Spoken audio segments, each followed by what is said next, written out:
Global health limited, इस company की शुरुआत हुई थी 2014 में। उत्तरी और पूर्वी भारत में दिग्गज मल्टी स्पेशलिटी हॉस्पिटल्स चलाने का कारोबार है कंपनी का। और अगर आपको नाम से समझ में नहीं आ रहा तो ब्रांड से आ जाएगा, क्योंकि ये ब्रांड ऐसी है जो सबको पता है, मेदांता। मेदांता नाम से 5 हॉस्पिटल का नेटवर्क है और एक हॉस्पिटल इनका और बन भी रहा है। 30 से ज़्यादा medical speciality health care services देने का कारोबार करती है कंपनी। 1300 से ज़्यादा डॉक्टर्स हैं, लगभग 2500 बेड्स की कैपेसिटी है ये 5 हॉस्पिटल जो तैयार हैं। अब मैं आपको पहले आईपीओ की जानकारी दूंगा, फिर टॉप मैनेजमेंट से मिलूंगा। बहुत खास मेहमान हमारे साथ कार्यक्रम में हो रहे हैं शामिल। तो पहले 3 तारीख को यानी कि कल आईपीओ खुलेगा, 7 तारीख को यानी कि मंडे को बंद होगा। प्राइस बैंड 319 से 336 रुपये है। 44 शेयरों के लॉट में, 44 शेयरों के लॉट में आप अप्लाई कर सकते हैं। 14,784, 14,784 अगर सिंगल लॉट आप अप्लाई करते हैं तो ये आपको पैसा देना है। 1705 करोड़ का ऑफर फॉर सेल है, जो एग्जिस्टिंग इन्वेस्टर्स यहाँ पर अपनी शेयर बेच रहे हैं। फ्रेश इशू 500 करोड़ का है, ये पैसा कंपनी को जाएगा। और लगभग 9,000 करोड़ का मार्केट कैप इस कंपनी का बनता है इस प्राइस बैंड पर। आइए मुलाकात करवाता हूँ एक ऐसे खास मेहमान से जिनके परिचय की किसी को भी ज़रूरत नहीं है। डॉक्टर नरेश त्रेहन सर हैं, जो इस कंपनी के प्रमोटर हैं। यूनिवर्सिटी ऑफ लखनऊ के फैकल्टी ऑफ मेडिसिन से आपने मेडिसिन और सर्जरी में बैचलर्स की डिग्री ली है। उसके बाद आपने 2000 में, साल 2000 में रॉयल ऑस्ट्रेलियन कॉलेज से सर्जन की फेलोशिप ली है। सबसे बड़ी बात, जो देश के सबसे बड़े सम्मान हैं वो आपको मिले हैं। 1991 में पद्मश्री और 2001 में पद्म भूषण। ये एक बहुत बड़ी बात है, जो किसी भी प्रोफेशन के लिए बहुत बड़ी चीज़ है। साथ ही पंकज सानी साहब हैं, जो कंपनी के सीएफओ हैं, हमारे साथ ग्रुप सीएफओ हैं, सॉरी ग्रुप सीईओ हैं, माफ़ कीजिएगा, सीए हैं आप। और जेल केलॉग स्कूल ऑफ मैनेजमेंट से आपने बिजनेस एडमिनिस्ट्रेशन में मास्टर्स किया है। 10 साल से ज़्यादा समय से आप इसी कंपनी के साथ हैं और कंपनी की ग्रोथ स्ट्रेटजी सानी साहब भी बनाते हैं डॉक्टर त्रेहान साहब के साथ। सर, आप दोनों का बहुत बहुत स्वागत है। त्रेहान साहब, सर शुक्रिया सबसे पहले समय देने के लिए, जी बिजनेस से बातचीत करने के लिए। आपसे बातचीत करना है अपने आप में हमारे लिए एक गौरव की बात है। जो काम आपने मेडिकल सर्विसेज सेक्टर में किया है, पद्मश्री पद्म भूषण आपको मिले हैं। सर बहुत बहुत बधाई, शुभकामनाएं आपके आईपीओ के लिए। सबसे पहले आपका स्वागत। और शुरुआत इस बात से करना चाहता हूं, सर क्या वजह है कि आपने सोचा कि मेरी कंपनी लिस्ट होनी चाहिए? तो इस ये जो सफर हमारा है से वेदांता गुरुग्राम में बनाया, इसका लक्ष्य ये था कि हिंदुस्तान के लिए और आसपास के देशों के लिए एक ऐसा इंस्टीट्यूशन बनाया जाए जिसकी तुलना, जैसे अमेरिका में मेडिकल कॉलेज है, मेडिकल स्कूल है, यहाँ क्लीवलैंड क्लिनिक है, मेयो क्लिनिक है, कैंसर इंस्टीट्यूट्स हैं, वहाँ पे उस तरीके की फैसिलिटी यहाँ पे उपलब्ध नहीं थी। तो इसीलिए, क्योंकि मैं तो अमेरिका में था 20 साल के बाद एस्कॉट हार्ट इंस्टीट्यूट बनाया, उस तब एहसास हुआ कि इस ऐसे जगह की जरूरत है जब जिस लोग बहुत सीरियस प्रॉब्लम होता है उनके लिए ऐसी चीज बनाई जाए जिसके अंदर सारी स्पेशलिटी के डॉक्टर एक ही प्लेटफॉर्म पे हो कि पेशेंट को सबसे उत्तम ट्रीटमेंट मिले। तो यही लक्ष्य पूरा हुआ। 2009 में और 10 के अंदर बीए हमने खोला और इसका जो एहसास पब्लिक को हुआ कि ऐसी फैसिलिटी अवेलेबल है, कि उन्होंने हमारे को बहुत ही साथ दिया और पेशेंट्स, हमारे जो लोगों के पेशेंट्स आए उनके रिजल्ट बहुत अच्छे निकले। तो ऐसा हुआ कि ये हमारा जो गुरुग्राम का हॉस्पिटल था 2016 तक पूरा एस्टेब्लिश भी हो गया, फाइनेंशियली लोन्स भी सब वापस कर दिए गए और हमारा ये उत्साह भी बढ़ गया कि जैसे हमने ये सुविधा उपलब्ध करी है गुड़गांव के लिए, ऐसी सुविधा को हमें और जगह ले जाना चाहिए जहां पे लोगों को ऐसी सुविधा उपलब्ध नहीं है। तो लखनऊ पहला था जिसमें ये जो गुरुग्राम का हॉस्पिटल है ये 900 बेड हो गया है और जो लखनऊ का है वो 1000 बेड का है। और पटना में भी खोला, क्योंकि लखनऊ मतलब यूपी में 20 करोड़ लोग हैं जिनको ये ऐसी सुविधा उपलब्ध कराई गई। और पटना जो बिहार में के हार्ट में है, वहां भी 13 करोड़ लोग हैं, उनको ये सुविधा उपलब्ध कराई गई। फिर और साथ साथ झारखंड में भी, रांची में भी हमने एक हॉस्पिटल बनाया छोटा, और एक इंदौर में भी है, वो भी वो 200 बेड के हैं। और तीसरा जो नया प्रोजेक्ट शुरू हुआ है वो नोएडा में है, क्योंकि वहां पे भी बहुत तादाद में लोग हैं जिनको इस तरीके की सुविधा उपलब्ध नहीं है। तो इसीलिए हम वहां भी हॉस्पिटल बना रहे हैं, जिसकी अब शुरुआत हो गई है कंस्ट्रक्शन की, और आने वाले 24 महीने में उसको खोला जाएगा। परफेक्ट। तो ये हमारी जर्नी जर्नी रही। तो आपने एक सवाल पूछा कि क्यों आप आईपीओ करना चाहते हैं। जी, जी। तो हमारा ये लक्ष्य है कि ये जो स्टैंडर्ड बन गया, जो लोगों की सेवा कर रहा है ऐसे उच्च लेवल से, जो जो दुनिया का लेवल है और अफोर्डेबल कॉस्ट पे है, क्योंकि हमारा ये साथ साथ लक्ष्य भी है कि जितनी अफोर्डेबल बना सकते हैं और उतना भी अफोर्डेबल भी रखा जाए, हमारी ये जर्नी चलती जाएगी। बिल्कुल ठीक बात है और सर। इस जर्नी को चलाने के लिए आईपीओ की के माध्यम से एक तो कार्लाइल जो हमारे इन्वेस्टर हैं उनको भी जी। एग्जिट मिलेगा। ओके। हमारी कंपनी भी 500 करोड़ का प्राइमरी कर रही है, हाँ, हाँ। जिससे हमारे लोन भी खत्म हो जाएंगे और नए नए प्रोजेक्ट भी शुरू किए जाएंगे। ठीक बात है। तो कुछ नए और हॉस्पिटल्स और साथ ही आपके जो एग्जिस्टिंग इन्वेस्टर्स है कार्लाइल। सर कार्लाइल ज़्यादातर हिस्सेदारी अपनी बेच रहा है, 6 करोड़ में से 5 करोड़ का 6.5 करोड़ शेयर है। कोई खास वजह कि जनरली जो पी फंड बेचते हैं वही एक वजह, या और कोई खास वजह?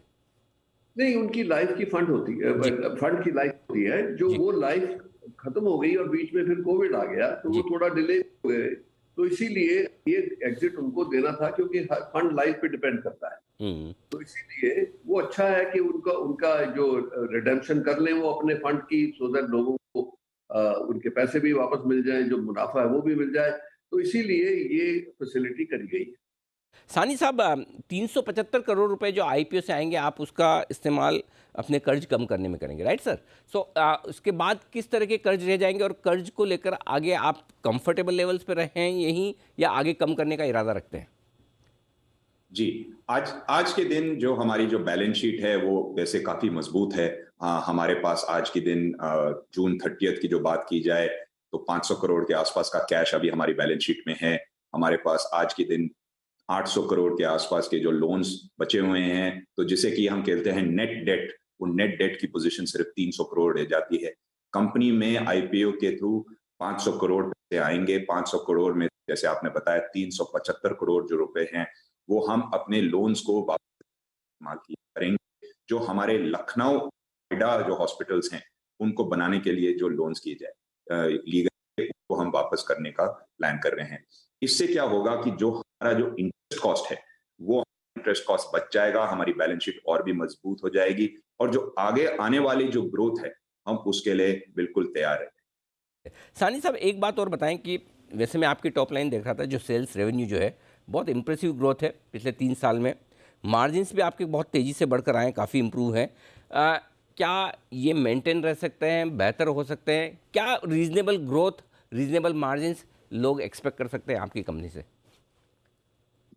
जो आगे जो भविष्य में होने वाला है वो तो खैर कोई नहीं बता सकता, लेकिन हम ये आपको जरूर बता सकते हैं कि जो पिछले कुछ सालों में जो हम आज तक देख रहे हैं, जो हमारी जो ग्रोथ है, जो हमारी जो रेवेन्यू है, टॉप लाइन है, 2200 करोड़ के आसपास की जो टॉप लाइन है और जो हमारे जिसे कहते हैं इबिडा लेवल्स, वो टोटल कंपनी में 23% के आसपास के आ गए हैं, जो पहली क्वार्टर है जून 30th 2022 तक की। तो हमें जो लगता है कि हमारी ग्रोथ काफी अच्छी चल रही है। आगे जाके भी हमारे जो लखनऊ और पटना के जो हॉस्पिटल्स हैं, उनमें भी अभी ग्रोथ आने बाकी है।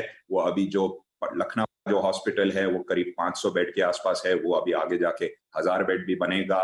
जो हमारा पटना हॉस्पिटल है वो 300 बेड के आसपास है, वो आगे जाके 650 बेड का हॉस्पिटल बनेगा।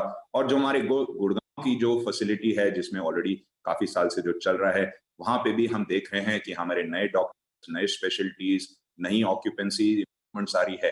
और हमें ये भी लगता है कि जो मेडिकल टूरिज्म जो था, जो कोविड के कारण थोड़ा कम हो गया था, उसको भी हम देख रहे हैं कि अभी वो वापस आ रहा है थोड़ा बढ़ के।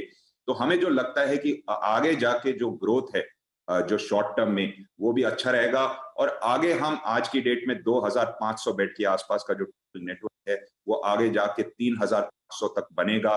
तो हम शॉर्ट टर्म में भी और मीडियम टर्म में भी और आगे जाके लॉन्ग टर्म में भी देखते हैं कि जो हमने बनाया हुआ है, जो हमने बेसलाइन सेट किया है ग्रोथ के लिए, उससे हम काफी खुश हैं और हम काफी कॉन्फिडेंट है कि आगे जाके भी ये ग्रोथ आएगी।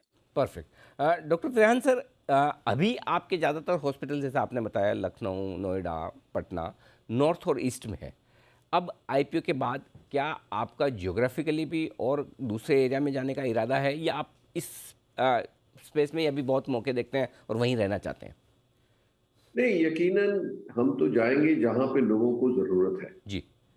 हमारा शुरुआत से ही ये लग रहा है कि सारे हिंदुस्तान में जो हमारे स्टैंडर्ड का केयर है, जो हमारा कॉन्सेप्ट है कि सारे डॉक्टर्स हमारे फुल टाइम है, हमारे वो एक ही प्लेटफॉर्म पे काम करते हैं, उनका ये जो टीम्स बन गई हैं कि जिससे हम पेशेंट को सारी जो उनकी बीमारियां हैं उनको इकट्ठा ट्रीट करें, इससे जो एंड रिजल्ट आता है वो बहुत बढ़िया आता है। तो इसीलिए इसको रिकग्नाइज करते हुए जहां जहां ऐसे स्टैंडर्ड की जरूरत है वहां हम जरूर जाएंगे, पर हम कभी अपना स्टैंडर्ड को कॉम्प्रोमाइज नहीं करेंगे। हम जो जरूरत है उसको पूरी करेंगे, कॉस्ट सबसे अफोर्डेबल रखने की कोशिश करेंगे, और सबसे इंपॉर्टेंट ये बात है कि हमारी जो इंटेग्रिटी है, जैसे मैंने बताया कि डॉक्टर हमारे सारे फुल टाइम है, कोई किसी के ऊपर प्रेशर नहीं है कि अननेसेसरी काम करना है या कुछ ऐसा काम करना है, तो वो सब स्टैंडर्ड्स देके अपनी प्योरिटी जो है हमारे जो इंटेग्रिटी की है वो मेंटेन करते हुए जहां भी अपॉर्चुनिटी आएगी वहां हम ये सर्विसेज प्रोवाइड करेंगे। तो इसीलिए ये हमारे लिए सारा कैनवस ओपन है। बिल्कुल ठीक बात है सर। तो एक्सपांशन सब जगह होंगे भी। उम्मीद करता हूँ सर कि जो बेहतरीन काम अब तक आपने आपके हॉस्पिटल्स ने किया है, और सर आप वैसे भी पद्मश्री हैं, पद्म भूषण है, ईश्वर ने चाहा तो आप पद्म विभूषण और भी ज़्यादा सम्मान पाएंगे। लेकिन जो असली कमाई है वो मैं आपको एक ट्वीट के जरिए बताना चाहता हूँ सर। अभी 4 मिनट पहले मुझे एक ट्वीट किया है मनोज सुरंगे साहब ने, हमारे एक दर्शक हैं। उन्होंने कहा है कि salute to Medanta and doctor Trehan और डॉक्टर अनिल भान सर, आपके शायद वहाँ शायद डॉक्टर होंगे, बोले फॉर कीपिंग मी अलाइव। ये आपकी असली कमाई है सर, जो लोग उसको रिकग्नाइज करते हैं। तो सर बहुत बहुत धन्यवाद सर, और आपको बहुत बहुत शुभकामनाएं आपके आईपीओ के लिए। एक नई जर्नी की, एक कैपिटल मार्केट की आप शुरुआत करने जा रहे हैं। बहुत जिस तरह से आप लोगों को हेल्थ अच्छी करके देते हैं, वैसी वेल्थ भी बना कर दें, ऐसी हमारी शुभकामनाएं। डॉक्टर त्रेहान सर, सानी साहब, बहुत बहुत शुक्रिया आपका। Thank you sir. तो डॉक्टर नरेश त्रेहान और पंकज सानी साहब बताते हुए कंपनी की योजनाओं के बारे में। ग्लोबल हॉस्पिटल, एक तो मेदांता ही याद रहता है हमें, मेदांता ही याद रहेगा। नाम कंपनी का ग्लोबल हेल्थ है, not hospital, sorry. Global health का आईपीओ ये खुलने जा रहा है कल, मेदांता हॉस्पिटल के नाम से, इसे आप जानते हैं। इस आईपीओ का भी कल पूरा हम विश्लेषण कल दोनों करेंगे। आईपीओ से बात करेंगे। हाँ, कल 2 आईपीओ हैं, 2 खुलने जा रहे हैं, बीकाजी फूड्स और ग्लोबल हेल्थ। दोनों का कल सुबह हम विश्लेषण करेंगे विस्तार से। एक का 8:30 कर लेंगे, नहीं तो एक का 9 बजे कर लेंगे, कोई दिक्कत नहीं।